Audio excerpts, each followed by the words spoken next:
Good morning. In my Bible reading, I started the book of 1 Timothy, putting me in chapter 1. And there's something that Paul says at verse 15 that we need to pay attention to. He calls himself the worst of sinners. And it made me think of something.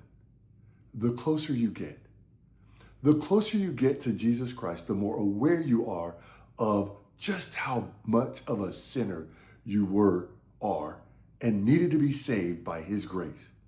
You see, in 1 Corinthians, Paul calls himself the least of the apostles. In Ephesians, he calls himself the least of the saints, meaning those who believe. And then in this book, in 1 Timothy, he says he is the worst of sinners. And each of these books are chronologically in order. So that he starts out when he's early in his ministry, calling himself the least of the apostles.